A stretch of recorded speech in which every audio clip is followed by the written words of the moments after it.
അല്ലക്കുട്ടി അറിഞ്ഞോ? രാത്രി വരെ ഗുണനാഥന. കാര്യത്തിന് വല്ല പുതുമയൊന്നുമില്ല. നിന്റെ കല്യാണക്കാരൻ തന്നെ. ഇപ്പോൾ അപ്പനും വന്നിട്ടുണ്ട്. നീ ഞങ്ങൾക്ക് ഇത് നടന്നത് തന്നെ. ഈ ഞായറാഴ്ച 9 25 പേരെ ഇങ്ങോട്ട് വരുന്നത്. പോത്ത്, താറാവ്, കരിമീൻ, കട്ട്ലേറ്റ്, പോത്ത് ലിസ്റ്റ് തരാൻ തയ്യാറായിട്ടുണ്ട്. അപ്പൊ അതേ മതക്കാരെ അടിക്കാൻ കുഞ്ഞാപ്പി വിട്ടു കഴിഞ്ഞു.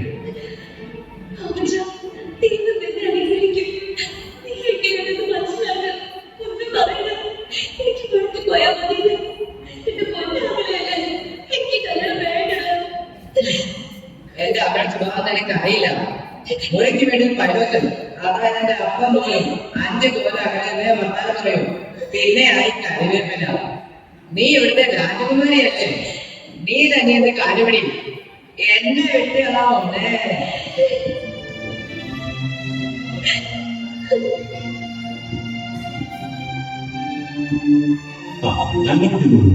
ഞാൻ മോനോട് കാര്യം പറയാമോ? മോൻ അനുസരിച്ചു.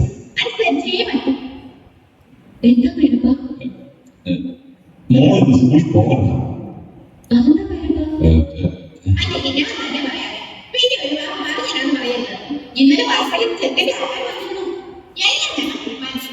നാളെ വാർത്തയിൽ വെച്ചിരുന്ന കല്യാണം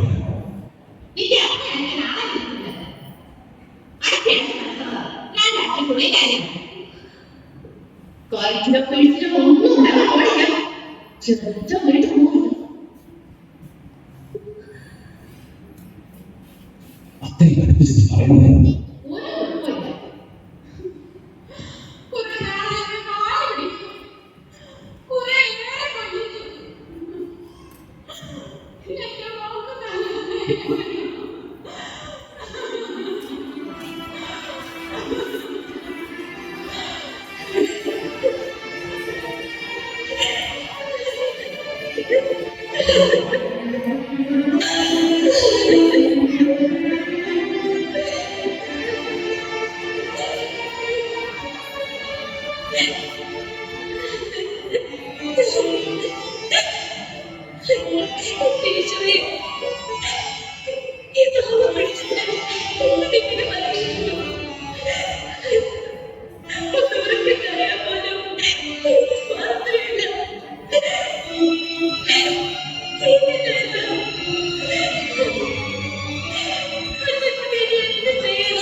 ഒരു നിത്യകന്യകയായി യേശുവിന് വേണ്ടി ഒരു സമർപ്പിത ജീവിതം.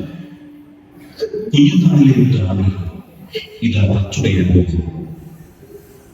എല്ലാവരും വർണ്ണിക്കുന്ന തന്റെ സൗന്ദര്യമാണ് എല്ലാത്തിനും കാരണം. നശ്വരമായ സൗന്ദര്യത്തെക്കാളും അനശ്വരമായ ദൈവിക സൗന്ദര്യമാണ് താൻ ആഗ്രഹിക്കുന്നത്. എങ്ങനെയെങ്കിലും ഈ കല്യാണാലോചന കാണാം. പതിൽ കത്തിയെരിയുന്ന ചാരക്കുഴിയുടെ തീരും കാല് കുറച്ച് കുളിച്ചാൽ ഈ ആലോചന മുടങ്ങും. കുറച്ച് വേദന സഹിച്ചാലും എന്റെ യേശുവിന് വേണ്ടി ജീവിക്കാൻ തനിക്ക് സാധിക്കും. ഇതിനേക്കാൾ എത്രയോ പേരുടെ വേദനയാണ് യേശുനാഥൻ കാൽവരി കുരിശിൽ എനിക്ക് വേണ്ടി സഹിച്ചത്. അതിന്റെ ചെറിയൊരംശം ഞാനും സഹിക്കണം. കാലിലെ ഒരു വിരൽ കുളിക്കുവാൻ സഹനത്തിന്റെ തീച്ചുളയിലേക്ക് സ്വയം അവൾ കാലുകൾ നീട്ടി.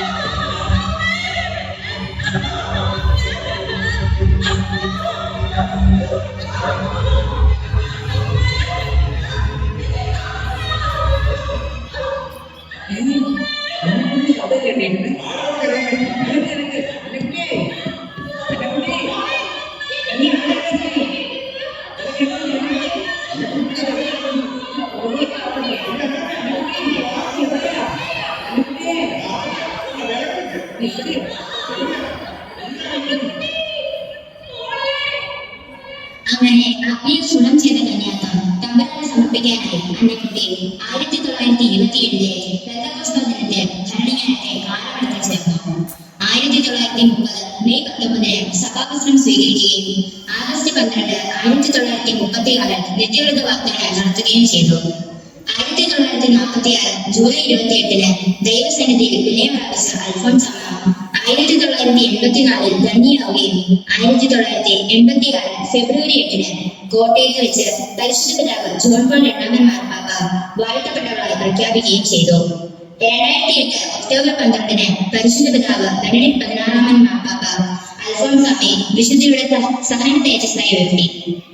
സഹനത്തിന്റെ ലോകത്തെ ദൈവത്തിന്റെ മൃദുലമായ കൈവിരലുകളുടെ കാരുണ്യം സ്പഷ്ടമായി അനുഭവിച്ച അൽഫോൻസാമ്മ സ്നേഹത്തിന്റെ തിരഞ്ഞെടുക്കുന്ന സാഗരമായിരുന്നു.